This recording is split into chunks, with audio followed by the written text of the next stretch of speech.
কিছু লোক আছে যারা বিয়ের সম্বন্ধ আসলে ভেঙে দেয়, তাদের সম্পর্কে কিছু বলেন। খুব দরকারি একটা প্রশ্ন ভাই, খুব দরকারি একটা প্রশ্ন। আমাদের দেশের গ্রামে গঞ্জে এই ধরনের নিকৃষ্ট মানুষ, এই ধরনের ফাসিক এবং পাপিষ্ট মানুষ বহু আছে। এমনকি অনেক লোক আছে নামাজ কালাম পড়ায়, মসজিদে জামাতের সাথে নামাজ আদায় করে, কিন্তু মানুষের বিয়ে শাদী উপলক্ষে খোঁচাখুচি করে। কোন এলাকাতে একটা মেয়ের খবর নেওয়ার জন্য আরেক এলাকা থেকে মানুষ আসছে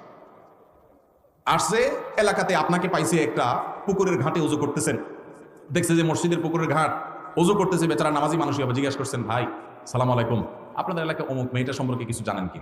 আপনি চিন্তা করছেন, আরে এ তো আপনার শত্রুর মেয়ে, আপনার সাথে তার আইল ঠেলা ঠেলি আছে। এই চান্সে আপনি শত্রুতা উদ্ধার করার জন্য বলছেন, ভাই আল্লাহ বাঁচাইছে, আপনি আমার কাছে আসছেন ভাই।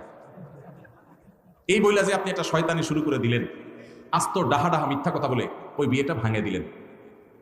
এই কাজটা শুধু মিথ্যা না, আল্লাহর জমিনে আল্লাহর আরশ কাঁপার মতো সবচেয়ে ভয়াবহ অপরাধগুলোর মধ্যে থেকে একটি। কারণ এখানে একটা নিষ্কলুষ চরিত্রে আপনি কালিমা দিলেন, একজন নিরপরাধ মানুষ সম্পর্কে মিথ্যাচার করলেন, আবার নিজে মিথ্যা কথা বললেন, আবার ওই লোকটাকে অসত্য সংবাদ দিলেন, মিথ্যা সাক্ষ্য দিলেন। অনেকগুলো কবিরা গুনার সমাহার এখানে আছে, একটা কবিরা গুনাহ নয়, অনেকগুলো কবিরা গুনাহ একযোগে হচ্ছে। আপনি টেরও পাচ্ছেন না, জাহান্নামে যাওয়ার জন্য বেশি কিছু দরকার হবে না ভাই।